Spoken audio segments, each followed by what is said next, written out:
अगर आप चाहते हो दवाइयों को समझा जाए, ना कि सिर्फ खाया जाए, तो वो आपको मिलेगा हमारे साथ मेरे इसी चैनल पर।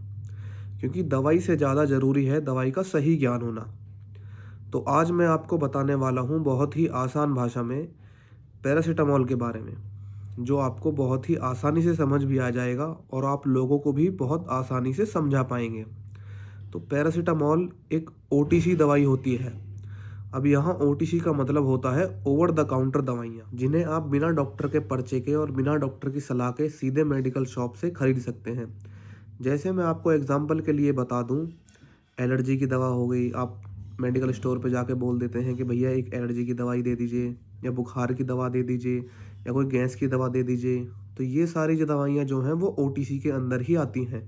इन सारे प्रोडक्ट्स को ही ओटीसी प्रोडक्ट्स बोला जाता है। इनके लिए डॉक्टर का पर्चा नहीं चाहिए होता, इसीलिए इन्हें बिना पर्चे वाली दवा भी कहा जाता है। पैरासीटामॉल आपको टैबलेट, सिरप, इंजेक्शन, पाउडर के रूप में आपको कहीं पर भी और किसी भी मेडिकल शॉप पर आसानी से मिल जाएगी। पैरासीटामॉल बुखार कम करती है, शरीर दर्द कम करती है, पर ये एंटी इन्फ्लामेटरी नहीं होती। अब मैं आपको यहाँ एंटी इन्फ्लामेटरी का मतलब समझा देता हूँ बहुत ही आसान शब्दों में। एंटी इन्फ्लामेटरी का मतलब है पैरासीटामॉल शरीर में जो दर्द है और बुखार है उसको कम तो करती है, पर पूरी तरह से ख़त्म नहीं कर पाती है। उसके लिए आपको पैरासीटामॉल के साथ और दवाइयाँ लेनी पड़ती हैं। मतलब पैरासीटामॉल प्रॉब्लम का इलाज नहीं कर पाता, बस उसको कम कर देता है। अब कुछ लोग बोलेंगे कि पैरासीटामॉल लेने के बाद हम तो बिल्कुल ठीक हो जाते हैं। हाँ, आप बिल्कुल ठीक हो जाते होंगे, पर ये पैरासीटामॉल का नहीं, आपकी इम्यूनिटी का कमाल है, जो बिना अदर दवाइयों के कोर्स के आप ठीक हो जाते हैं। कुछ लोग आधा अधूरा ज्ञान रखते हैं और सोशल मीडिया पर गलत इन्फॉर्मेशन फैलाते हैं हेल्थ से रिलेटेड, और बोलते हैं भाई फीवर आए तो गोली मत खाया करो, पैरासीटामॉल की गोली बहुत नुकसान करती है। फीवर आता है तो आने दो, फीवर हमारे शरीर के लिए बहुत अच्छा होता है। और यहाँ तक बोलते हैं कि पैरासीटामॉल की गोली नुकसान करती है, और ये भी कि पूरी दुनिया में पैरासीटामॉल बैन है, जबकि ऐसा कुछ नहीं है। आप ऐसे लोगों से बचें और उनसे दूर रहें, क्योंकि वो ना तो खुद ठीक होते हैं ना वो दूसरों को ठीक होने देते हैं। अब जैसे वो बोलते हैं कि पैरासीटामॉल पूरी दुनिया में बैन है, बल्कि इसका उल्टा है।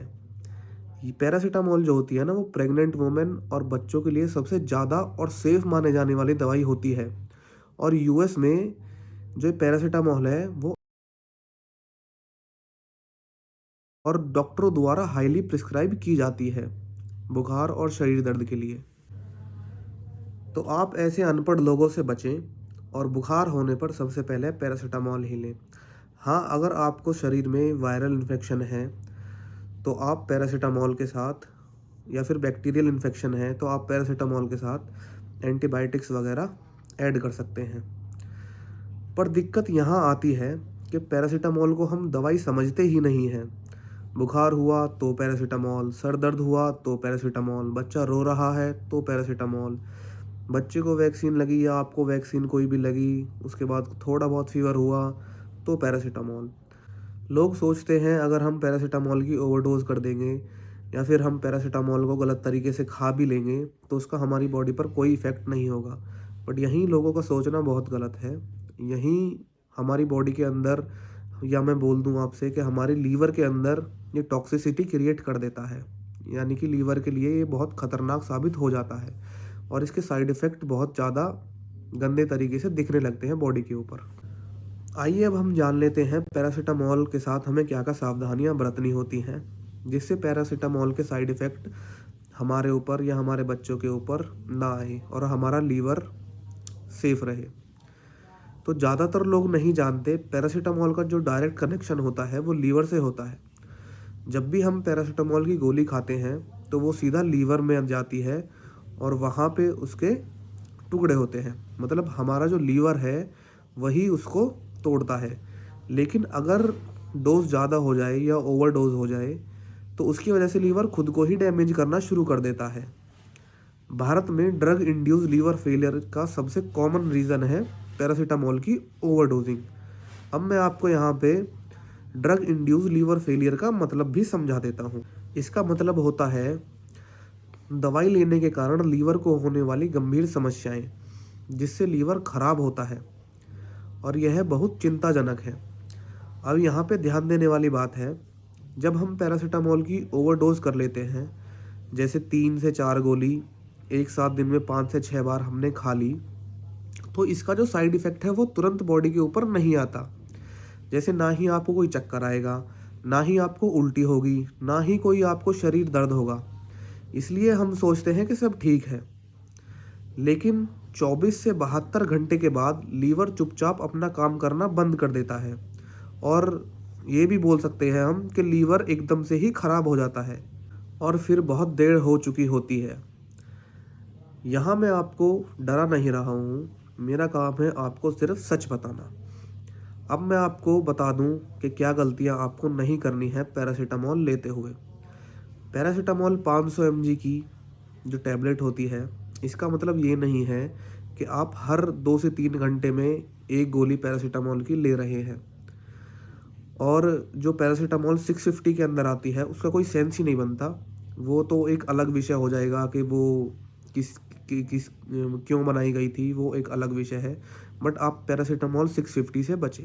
दूसरी गलती हम ये कर देते हैं कि बुखार कम नहीं हो रहा है तो हम दोबारा से दवाई खा लें, या फिर बुखार कम नहीं हो रहा है तो हम डोज बढ़ा के पैरासीटामोल की गोली खा लें।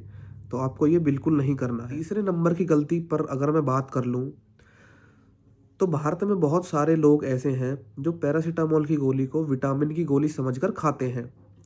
वो रोज़ उसका सेवन करते हैं। ऐसा करना बहुत हानिकारक है। पैरासीटामोल रोज़ खाने से और लंबे टाइम तक खाने से लीवर के अंदर बहुत टॉक्सिक इफ़ेक्ट डालती है और आने वाले टाइम के बाद आपका लीवर ख़राब भी हो सकता है। चौथे नंबर की गलती पर अगर मैं बात कर लूँ, तो आप शराब के बाद पैरासीटामोल कभी ना खाएं। अगर आप पैरासीटामोल शराब पीने के बाद खा रहे हैं तो आप अपने साथ बहुत गलत कर रहे हैं। इसका कॉम्बिनेशन पैरासीटामोल और शराब का बहुत ही खतरनाक होता है। यहाँ हम ये भी बोल सकते हैं कि भारत में सबसे ज़्यादा खाई जाने वाली दवाई सबसे ज़्यादा गलत तरीके से खाई जा रही है। अगर आपको पैरासीटामोल के बारे में और जानना है, जैसे कि उसकी डोज या आपको कितनी लेनी है, तो आप कमेंट में अपनी एज और अपना क्वेश्चन लिख दें। आज की वीडियो में बस इतना ही। धन्यवाद।